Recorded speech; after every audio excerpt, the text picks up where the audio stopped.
Salmo de número 126, diz assim a palavra de Deus: quando o Senhor restaurou a sorte de Sião, ficamos como quem sonha.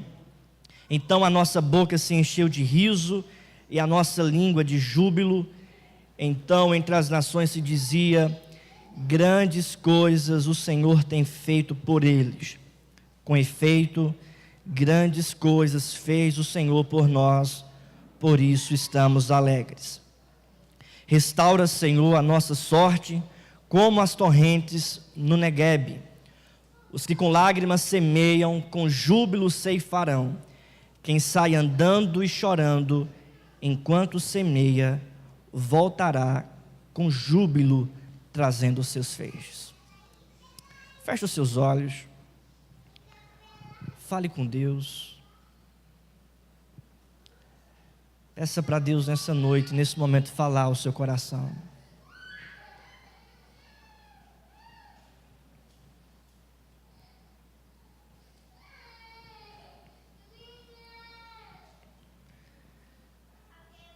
Peça para Deus te instruir.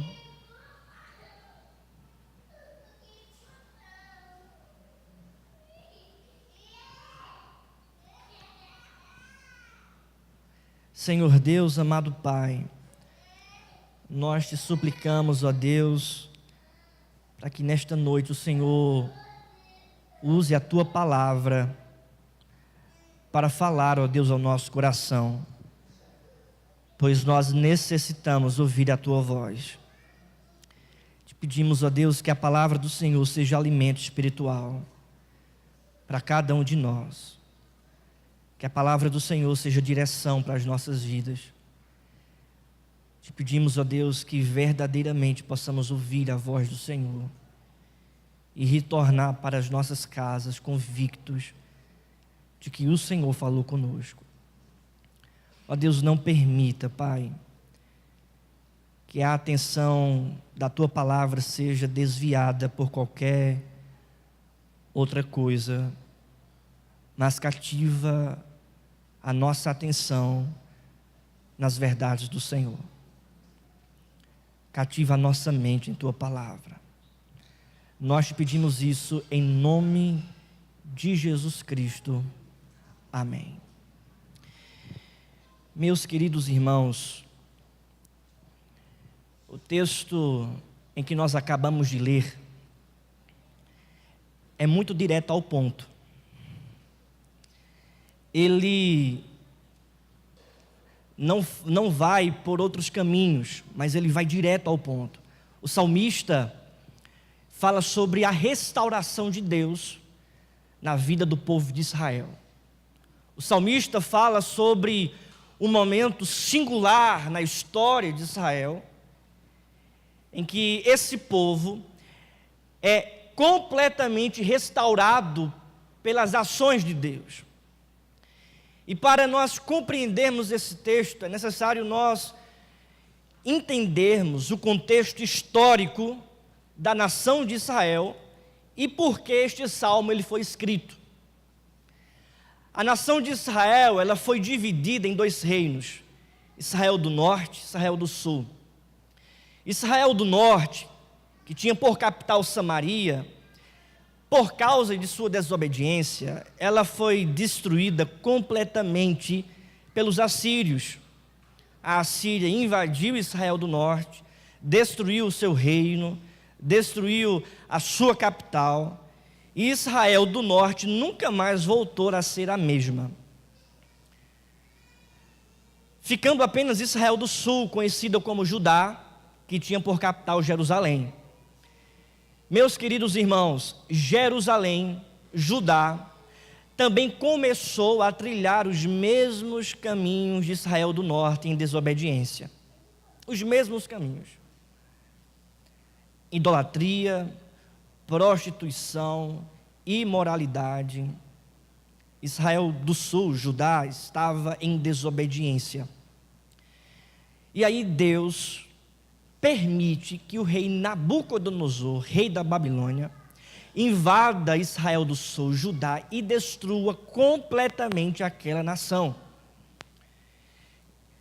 Os historiadores afirmam que a invasão de Nabucodonosor em Jerusalém, ela se dá de 3 formas, foram 3 avanços, foram 3 invasões.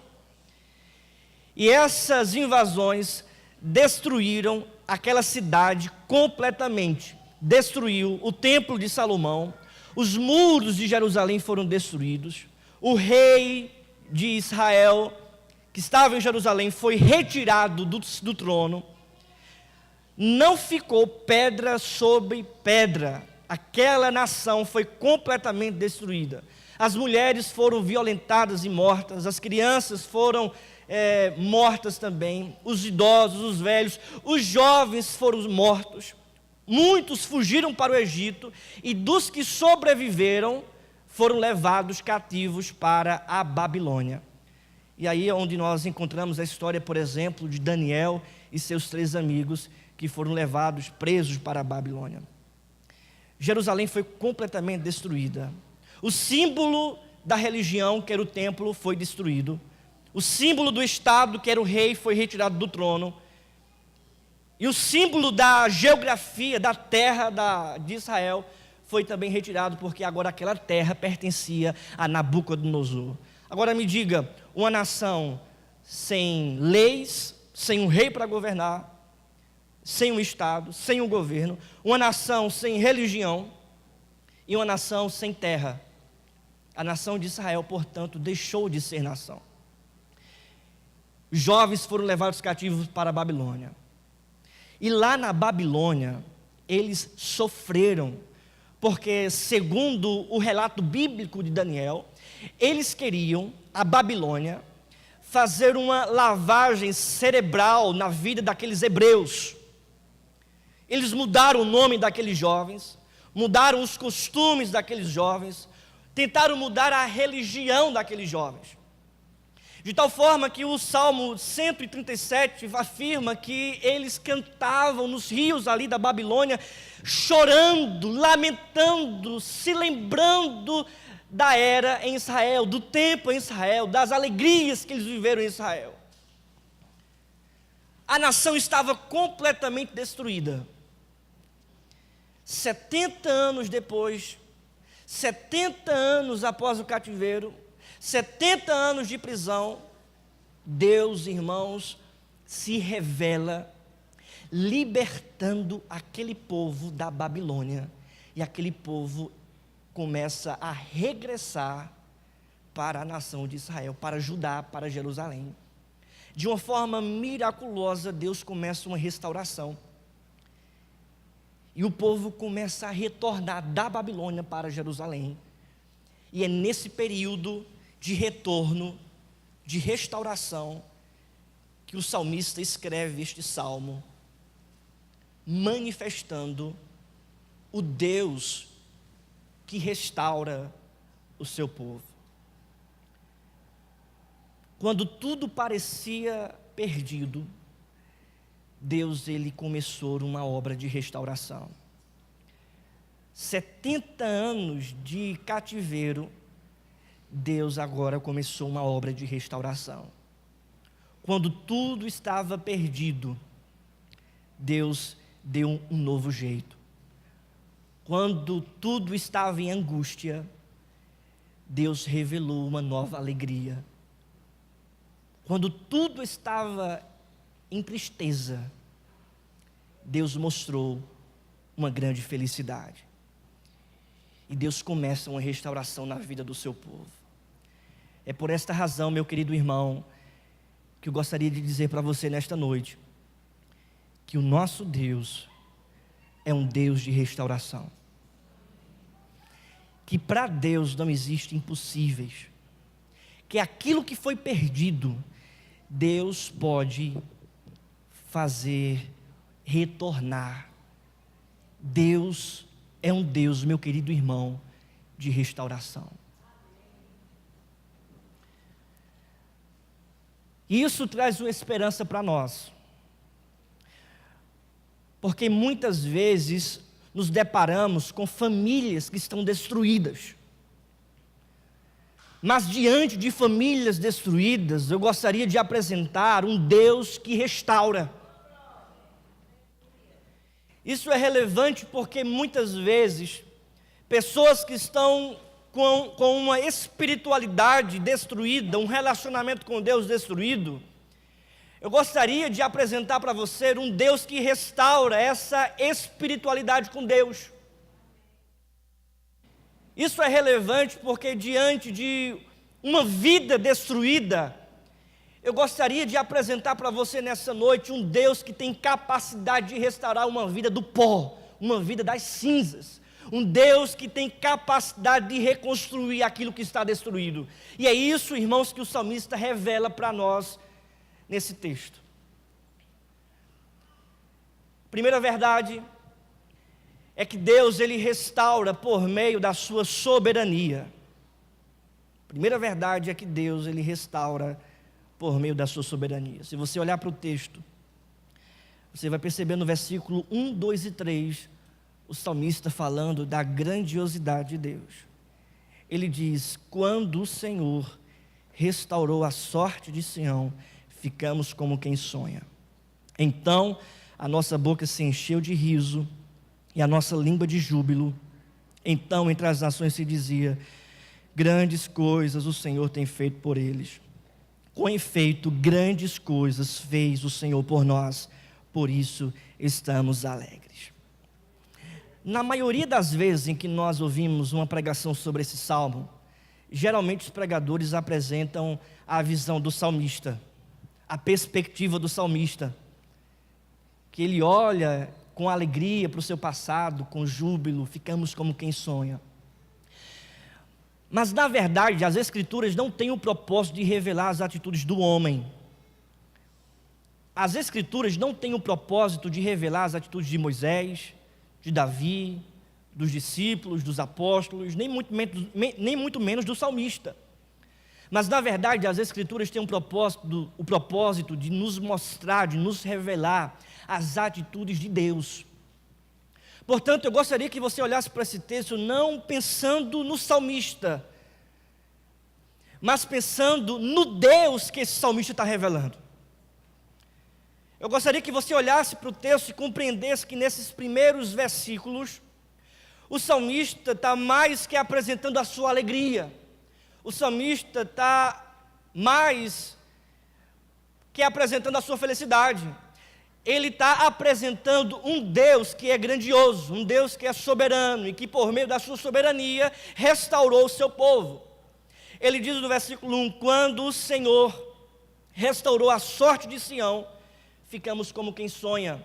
Se na sua Bíblia for a revista atualizada, certamente a palavra Senhor estará com letras maiúsculas.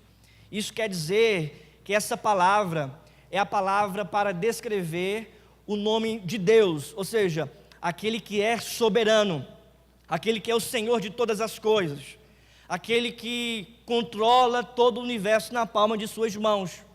E ele está dizendo o seguinte, que este Senhor, que é o Senhor dos senhores, que é o soberano, que é o Rei dos reis, Ele restaurou a sorte de Sião. Em outras palavras, Ele resgatou o seu povo. Ele retirou o seu povo da Babilônia. Geralmente em algumas outras versões vai estar escrito, quando o Senhor resgatou o seu povo da Babilônia. Em outras palavras, irmãos, o salmista aqui está afirmando que Deus restaurou o seu povo porque Ele é Senhor. Ele é soberano. E quando nós olhamos para a história da libertação de Israel, do cativeiro babilônico, nós vamos perceber a sua soberania. Lá em Daniel capítulo 1 diz que Jerusalém, ela foi entregue por Deus a Nabucodonosor. Ou seja, se Nabucodonosor destruiu Jerusalém, foi porque Deus o entregou. Na história da revelação, na história de Israel, nós vamos perceber também que é Deus quem levanta reis e é Deus quem destrói reis, tira reis. Lá em Daniel, capítulo 2, versículo 20 e 22, diz o texto: seja bendito o nome de Deus de eternidade a eternidade, porque Ele é a sabedoria e o poder. É Ele quem muda o tempo e as estações, remove reis e estabelece reis. E aí entra rei, sai rei na Babilônia, e a Babilônia, em um determinado tempo, cai diante de um império chamado Medo-Persa. Entra um novo rei, um novo imperador naquela região, o imperador Medo-Persa chamado Ciro, que não conhecia o Deus das Escrituras, o verdadeiro Deus. E esse Ciro é usado por Deus para dar um decreto. Qual foi o decreto? Que o povo de Israel, aqueles jovens que estavam cativos, que já eram velhos, porque passaram ali 70 anos, todo aquele povo do cativeiro poderia agora retornar para Jerusalém. De tal forma que, antes mesmo do povo de Israel se tornar prisioneiro na Babilônia, o profeta Isaías já tinha profetizado isso. E ele diz lá em Isaías 45, versículo 1: assim diz o Senhor ao seu ungido, a Ciro, a quem tomo pela mão direita, para abater as nações ante a sua face, e para descingir os lombos dos reis, e para abrir diante dele as portas que não se fecharão. Muito tempo depois, Ciro se levanta e ele faz exatamente aquilo que o profeta Isaías tinha profetizado. Ele dá um decreto, abre as portas e diz para o povo de Israel: vocês podem retornar. Meu querido irmão, quem está por trás de toda a história é o nosso Deus, governando todas as coisas. De tal forma que o povo de Israel, ele retornou para Jerusalém, porque Deus estava por trás de Ciro, porque Deus estava por trás do decreto, porque Deus permitiu que o Império Medo-Persa destruísse a Babilônia e agora pudesse ter tutela sobre o povo de Israel, de tal forma que agora esse império libertou a nação de Israel e a nação pôde retornar. E aí a gente olha para o texto e diz o seguinte: então a nossa boca se encheu de riso e a nossa língua de júbilo. Então entre as nações se dizia: grandes coisas o Senhor tem feito por eles.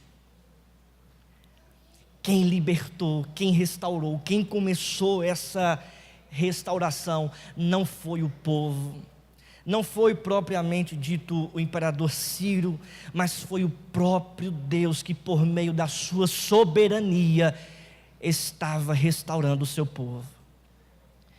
E interessante, irmãos, que quando houve a calamidade em Jerusalém, quando Nabucodonosor invadiu Jerusalém, destruindo aquela cidade, lá em Lamentações de Jeremias, e o profeta Jeremias foi contemporâneo dessa invasão, ele diz que as nações zombavam de Jerusalém.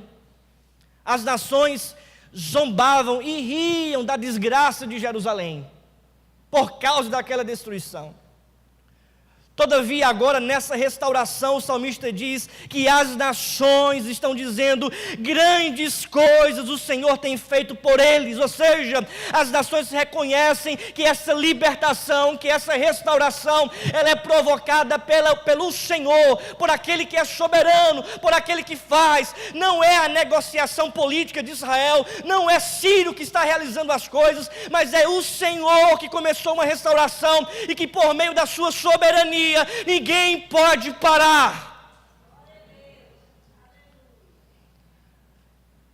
Deus, ele restaura, irmãos, o seu povo por meio da sua soberania. Ou seja, quando ele diz começou, ninguém pode impedir, ninguém pode dizer não, Senhor. Quando ele decreta, está decretado. Aquilo que ele determina, está determinado. Basta somente, meu irmão, minha irmã, uma palavra de Deus para aquilo na sua vida que está destruído ser completamente restaurado, porque Deus, ele é Senhor. porque Ele é soberano. E no versículo 3, o salmista diz: com efeito, grandes coisas fez o Senhor por nós, por isso estamos alegres. Veja, querido, que o salmista, ele não coloca o crédito da libertação em algum homem, nem nele mesmo. Mas o salmista atribui o crédito daquela restauração ao Senhor. Ele diz Senhor no versículo 1, quando o Senhor restaurou. Ele diz o Senhor no versículo de número 2, grandes coisas, o Senhor. Ele diz o Senhor no versículo 3, com efeito, grandes coisas fez o Senhor. Quem restaura a nossa vida é o Senhor. É Ele que tem capacidade e força para restaurar aquilo que está destruído, para construir aquilo que precisa ser construído. É Ele que tem capacidade e força, querido, para dar vida a mortos, para reconstruir aquilo que está completamente em cinzas.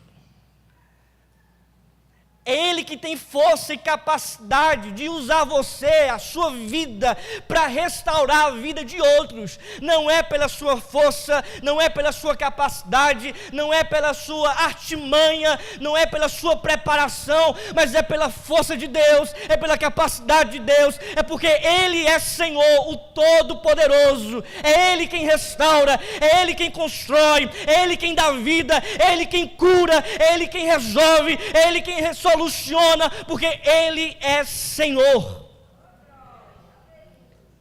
Diante disso, queridos, nós precisamos buscar o Senhor, entregar a nossa vida no controle dEle, confiar a Ele. Interessante que o reformador de Genebra, falando sobre esse texto, ele diz o seguinte: este salmo mostra, sem dúvida alguma, que eles estavam sendo trazidos de volta à sua pátria pela mão de Deus e não pelo favor dos homens. Pela mão de Deus e não pelo favor dos homens. Há um pastor chamado Mauro Master, que ele diz algo interessante. Ele falando sobre esse riso do povo, a nossa boca se encheu de riso. Ele diz que o riso é um reconhecimento da grandeza de Deus. Eu não sei se você já passou por isso, que aí você se depara com uma grandeza de Deus na sua vida e você ri. E você fica sem palavras, olha para quem está do seu lado, se alguém estiver do seu lado, e ri. E diz: como é possível?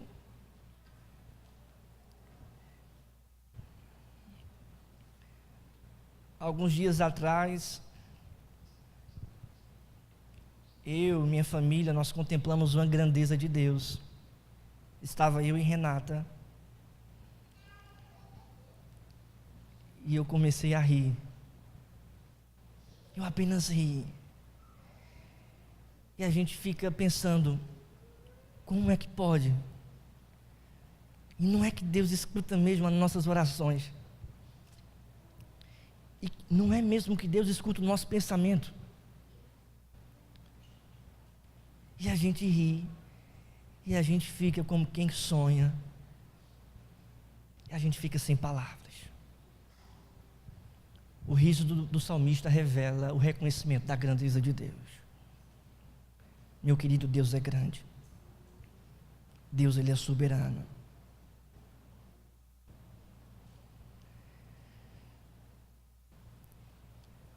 E eu acho interessante como esse salmo nos aponta para Cristo.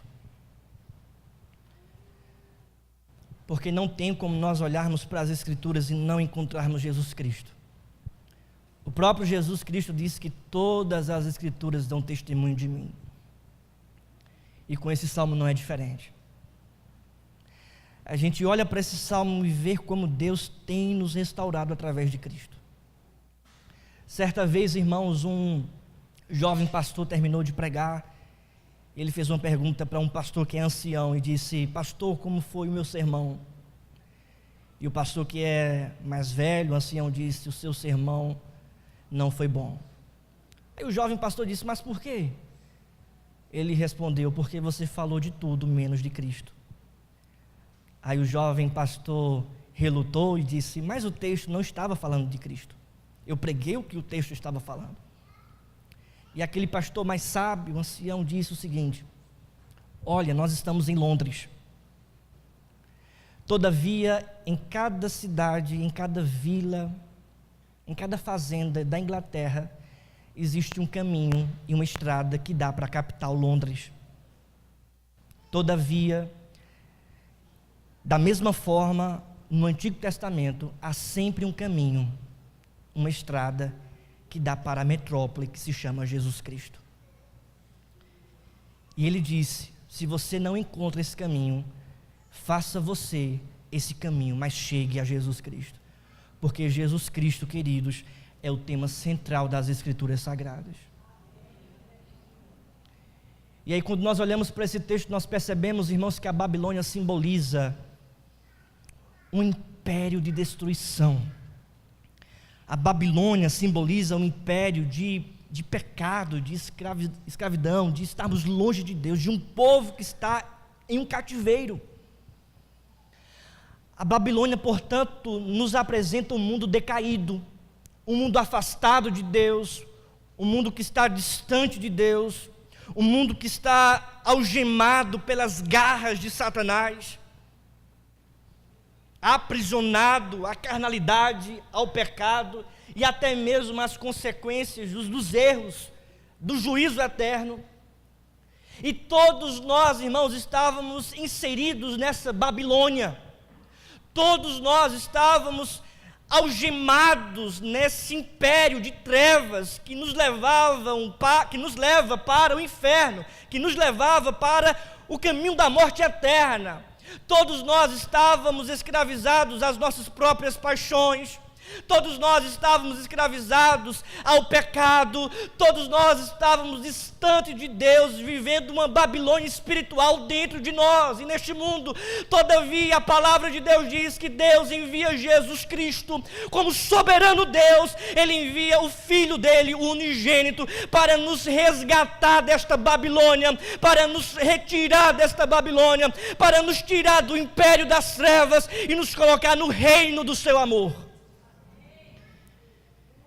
Por meio da soberania de Deus, Ele tem libertado a minha vida, a sua vida, desse pecado, dessa Babilônia, deste mundo. A palavra de Deus diz que Deus, Ele tem nos desarraigado deste mundo perverso, por meio da obra de Jesus Cristo.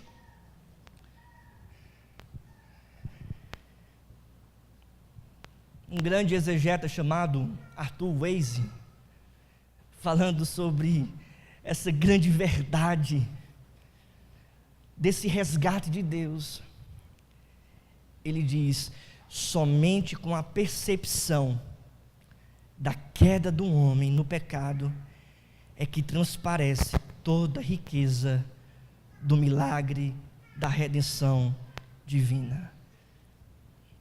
Por isso diz ele, quando Cristo nos resgata, ficamos como quem sonha.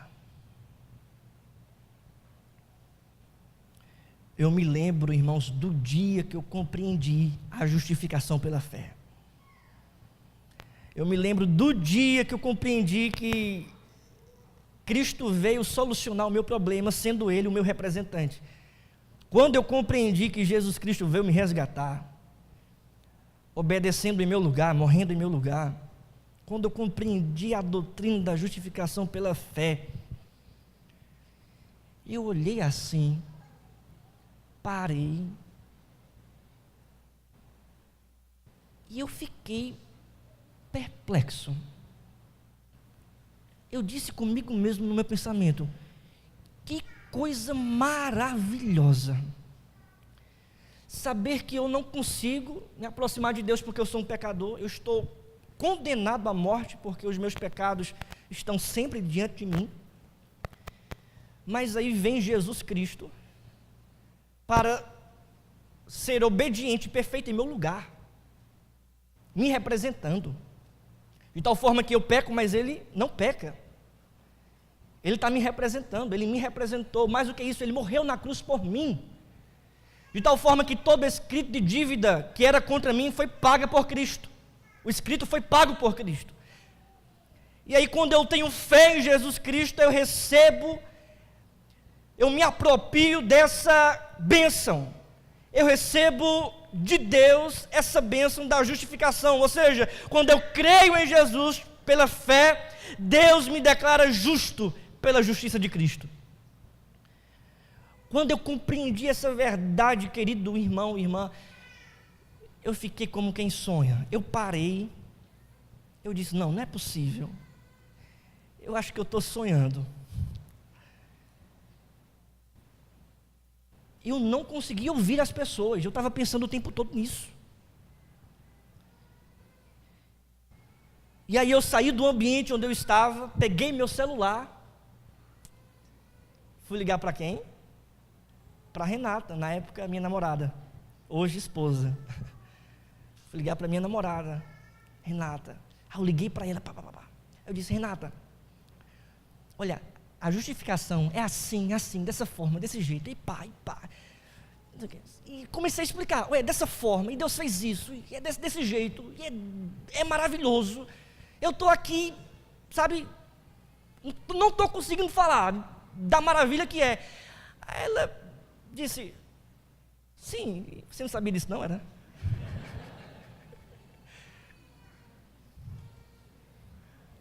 Aí eu disse, não, tu está entendendo o que eu estou falando para você? Eu vou repetir, Cristo é nosso representante, Ele obedeceu em nosso lugar para nos redimir, para nos salvar. Expliquei a justificação pela fé, olha, isso é maravilhoso. Ela, sim, eu sei disso. Que bom, né, que você entendeu. Eu não era pastor não, viu, irmãos, pelo amor de Deus, faz tempo.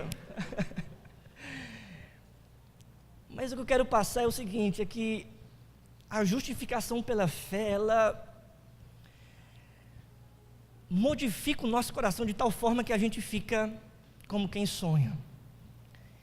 E quando a gente entende a forma soberana que Deus nos resgatou dessa Babilônia infernal, e como foi esse resgate, e como esse resgate aconteceu, ao ponto de Deus nos amar, sendo nós pecadores inimigos, porque nós queríamos ficar na Babilônia, nós queríamos permanecer neste lugar de pecado, e aí, sendo nós pecadores, a Bíblia diz que Deus nos amou, entregando Jesus Cristo por nós, morrendo em nosso lugar, para nos resgatar desta Babilônia, para nos resgatar deste mundo perverso e nos colocar no seu reino. E Ele nos ama, sendo nós pecadores e inimigos de sua vontade, e Ele nos ama de um amor incondicional, de tal forma que a gente fica como quem sonha.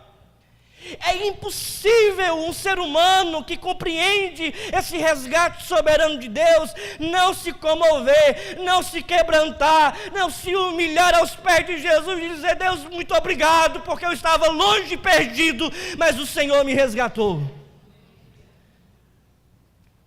A gente olha para esse texto, a gente percebe que a restauração de Deus, ela acontece de uma segunda forma também, por meio da sua providência. Eu acho linda essa palavra, providência, porque sem ela, eu não estaria aqui, você não estaria aí. Veja o que diz o versículo 4, vamos ler juntos em uma só voz? Restaura, Senhor, a nossa sorte, como as torrentes no Negueb. Em um primeiro momento a gente olha para esse texto e diz: não, ele deve estar em contradição, porque no versículo 1 o salmista diz: o Senhor restaurou a sorte. E agora no versículo 4 ele diz: restaura, Senhor, a nossa sorte. Mas como é que é? Deus restaurou ou ainda vai restaurar? E a gente percebe e compreende melhor que não há contradição. Na verdade, Deus começou uma restauração libertando o seu povo lá do cativeiro babilônico. Só que quando o povo estava retornando para Jerusalém, quando eles chegaram naquela cidade, eles perceberam que tinha muita coisa para fazer naquela cidade. A cidade estava destruída. Os muros de Jerusalém tinham que ser reerguidos. O templo tinha que ser reestruturado, reconstruído. A cidade deveria ser reconstruída, então teria que demandar muita força, muita boa vontade do povo. E olha que muitos não queriam retornar, porque já estavam acostumados com a Babilônia, e outros, quando chegaram, tiveram má fé, e não quiseram se ajuntar nessa grande reconstrução da cidade. E aí, quando o salmista chega em Jerusalém, ou quando o povo chega em Jerusalém, eles olham para aquela cidade e contemplam a destruição, e aí eles pedem a Deus: Deus, o Senhor restaurou, mas continua restaurando, nós temos aí uma cidade para reconstruir. E ele utiliza uma simbologia, mostrando-nos a providência de Deus por meio das torrentes do Neguebe. Ele faz uma oração e diz: Senhor, restaura a nossa sorte. Em outras palavras, nos ajuda a reconstruir essa cidade. De que forma? Como as torrentes no Neguebe. O Neguebe, irmãos, era um deserto, é um deserto árido, um deserto que em nenhum momento das estações do ano chove, nem rio tem, nem aparece. É uma terra árida, uma terra seca. Todavia, há um momento do ano, um momento único e singular do ano, que as geleiras do norte são derretidas por causa do calor. Deus manda chuva, aquelas águas que vêm do norte se juntam com as chuvas que Deus manda no Neguebe, de tal forma que surge um rio no Neguebe, e aquela terra árida se torna uma terra fértil. Aquele mar de deserto, aquele mar marrom, se torna agora um mar verde, se torna agora uma terra frutífica, porque as águas que desceu do norte se juntaram com as chuvas que Deus mandou, e os rios começaram a surgir e a vida a brotar. O que o salmista está dizendo é: assim como Deus faz no Neguebe, tornando aquele deserto em um manancial, assim como por meio da sua providência, Deus faz com que a terra árida se torne uma terra fértil, assim também faz na cidade de Jerusalém, porque ela está destruída. Ela precisa de vida, ela precisa da tua providência. A palavra providência significa a interferência, a intervenção de Deus na história da humanidade, no comum. Providência significa o Deus que por meio das suas ações invade a terra, intervém na terra, intervém na história, intervém em nossa vida. Assim como Deus intervém todos os anos no Neguebe, o salmista está dizendo: intervém também nessa cidade, intervém também na nossa vida. Nós precisamos da tua providência. Restaura, Senhor, a nossa sorte, como a providência que acontece no Neguebe. Deus nos restaura, portanto, por meio da sua providência. Ele começou a boa obra em você, Ele restaurou a sua vida, Ele deu o primeiro passo dessa restauração, mas Ele vai continuar restaurando, terminar essa obra que Ele começou. Ele vai moldar e preparar você para que um dia esta restauração esteja completa. Portanto, irmãos, é aquilo que disse o apóstolo Paulo: aquele que começou a boa obra em nós, há de completá-la até o final. Ou seja, aquele que começou essa redenção, aquele que começou essa restauração, aquele que veio e nos desarraigou deste mundo, nos tirando dessa Babilônia e nos colocando no reino do seu amor, do seu Filho, essa obra redentora de Deus em nosso coração, Ele vai completar essa obra, por meio da sua providência, Ele vai, irmãos, construir, completar, arquitetar essa obra que Ele começou em nossa vida. É por esta razão que aquele que é salvo pela fé em Cristo Jesus é salvo para sempre, porque aquele que começou a boa obra em nós não vai deixar essa obra andar sozinha ou vai abandonar. Não, Ele não vai fazer isso. Aquele que começou a boa obra em nós vai completar essa obra, e por meio da sua providência Ele vai nos fortalecer, Ele vai reconstruir, Ele vai destruir, Ele vai reconstruir novamente. Ele vai mudar o nosso coração. Ele vai mandar provas para aperfeiçoar o nosso caráter. E Ele vai restaurar. Ele vai continuar restaurando. É como um artista que está construindo a sua obra. Ele está arquitetando a sua obra. Ele está trabalhando na sua obra. Dia após dia, Deus está trabalhando em nós, por meio da sua providência. E a gente percebe que nós não estamos sozinhos. A gente percebe que o rio do Negueb, que surge no Negueb, é o rio que surge também no nosso coração árido muitas vezes. E a palavra de Deus nos dá conta que o rio, as águas, simbolizam o Espírito Santo de Deus que é derramado em nossos corações. De tal forma que o salmista, aliás, o profeta Isaías, no seu livro, no capítulo 44, versículo 3 e 4, ele diz: porque derramarei água sobre o sedento e torrentes sobre a terra seca. Derramarei o meu espírito sobre a tua posteridade e a minha bênção sobre os teus descendentes.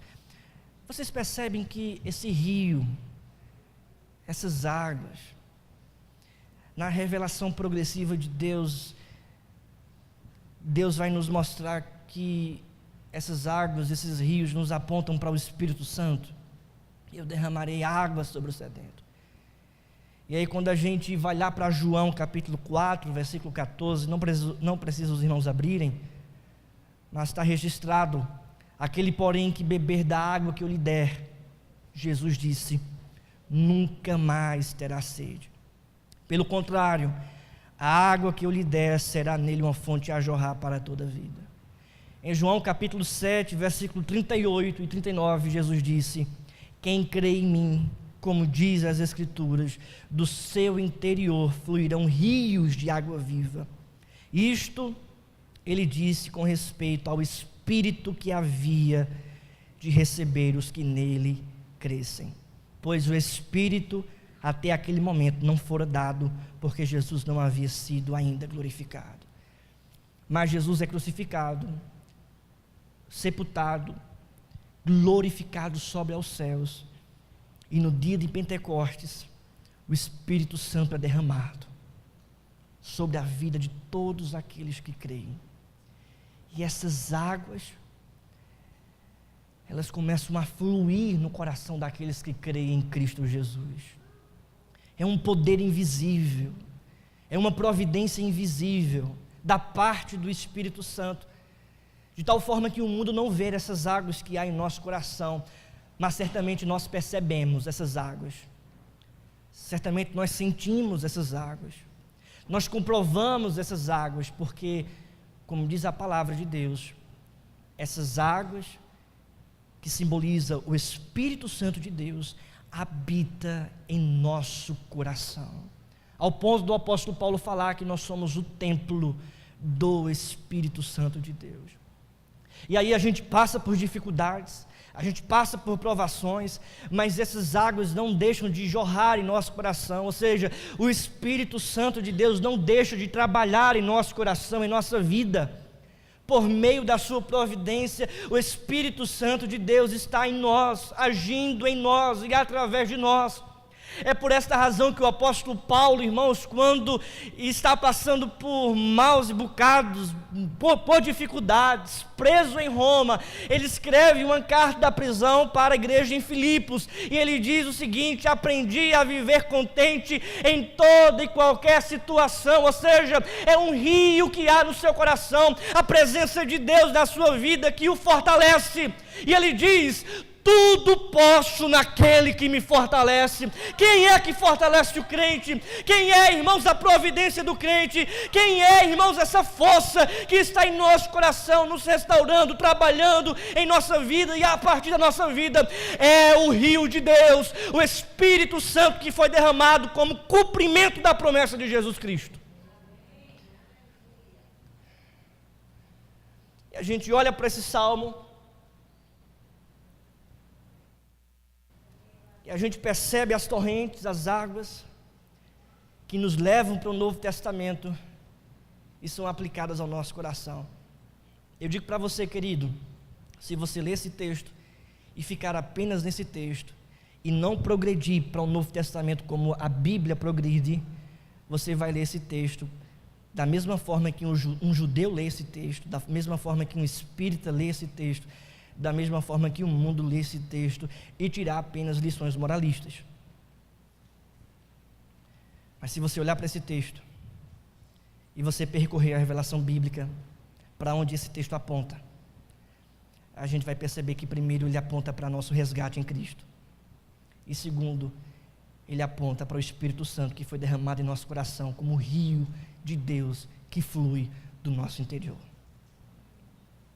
Mas a terceira verdade, para nós terminarmos, porque a hora já avança, é que Deus nos restaura por meio das suas promessas. O texto diz no versículo de número 5 e 6. Vamos ler juntos, toda a igreja. Os que com lágrimas semeiam, com júbilo ceifarão. Quem sai andando e chorando enquanto semeia, voltará com júbilo trazendo os seus feixes. O salmista agora, irmãos, revela as promessas de Deus. Interessante que há um trio, um tripé, passado, presente e futuro.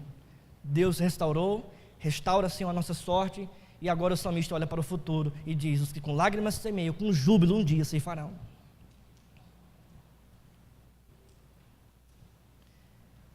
E nesse momento agora o salmista revela as promessas de Deus, dizendo que existe algo para aqueles que estão semeando, que existe algo para aqueles que estão labutando. De fato, muito trabalho demandava para o cidadão de Jerusalém, para aqueles que retornaram para reconstruir aquela cidade. Eles não chegaram lá e arrumaram alguns empregados para reconstruir aquela cidade, não. Eles tinham que arregaçar a manga e botar a mão no arado, trabalhar. Eles tinham que semear. Muito trabalho exigia, muito esforço, muita luta. É por isso que o salmista diz que eles estavam semeando com lágrimas. Eles estavam andando e chorando e semeando. E aí, irmãos, é uma simbologia muito forte com a igreja. Porque nós somos restaurados por Deus, nós temos a promessa de sua providência, o Espírito Santo, mas nós estamos aqui, neste mundo, nós somos de carne e osso, nós estamos trabalhando, nós estamos lutando, nós estamos semeando, nós estamos chorando, nós derramamos as nossas lágrimas, nós passamos por momentos de angústia. Deus começou uma obra em nós, mas nós ainda estamos nesse mundo, sofrendo ainda as consequências do pecado, e nós passamos por provações, por dificuldades extremas, depressões, angústias, lutas da quais nem a sua família reconhece e sabe que você passa, mas você está lutando, você está chorando, e acima de tudo, você ainda está no caminho, você ainda está semeando. E o crente passa por essa dificuldade, porque embora não sejamos daqui, embora nós temos, em Cristo, nós temos uma cidadania celestial, todavia nós estamos aqui. Todavia há perseguição por parte do mundo contra a igreja. Todavia há lutas. Havia lutas também para aqueles que retornaram da Babilônia para Jerusalém. Eles tinham que reconstruir aquela cidade. Todavia, diante daquelas lutas, o salmista nos revela uma grande promessa, uma promessa de uma restauração plena. Ele diz, aqueles que com lágrimas estão semeando, aqueles que estão lutando contra o pecado, aqueles que estão nesse mundo batalhando, chorando, mas estão semeando, estão passando por provas e dificuldades, mas mesmo assim estão ainda no caminho, eles um dia com júbilo ceifarão. E aí no versículo 6 ele faz um paralelismo e mostra a mesma ideia, dizendo: quem sai andando e chorando enquanto semeia, quem está com angústia no peito, mas não desiste do caminho, mas está nessa luta e nessa reconstrução junto com Deus, realizando a vontade de Deus, mesmo passando por provações, não desiste, mas está nesse caminho, negando a si mesmo, tomando a sua cruz, seguindo a Jesus Cristo, mesmo com lutas e angústias, um dia ele voltará com júbilo, trazendo os seus feixes.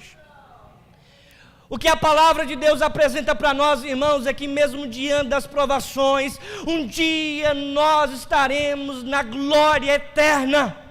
Um dia nós estaremos em um céu, em uma nova terra. Um dia nós estaremos, irmãos, recebendo em nossas mãos os feixes, o resultado da semeadura, o resultado de toda luta e toda dor. Um dia nós estaremos entrando na glória eterna e nós receberemos da parte de Deus a recompensa. Ele colocará, irmãos, em nossa cabeça uma coroa de glória. Não é uma coroa semelhante a títulos humanos, mas é uma coroa eterna, é uma coroa celestial, é uma recompensa, irmãos, que mostra para mim e para você que vai valer a pena nós permanecermos no caminho de Deus, semeando e lutando, até mesmo com provações e angústias. Valerá a pena você permanecer nessa luta. Vai valer a pena você até mesmo derramar lágrimas, mas permanecer no caminho, porque um dia você vai receber de Deus a sua recompensa. Um dia as portas do céu vão se abrir para você, e quando essa obra estiver terminada, e depois de tanta luta, depois de tantas provações, depois de tantas dificuldades, depois de tantas angústias e dores,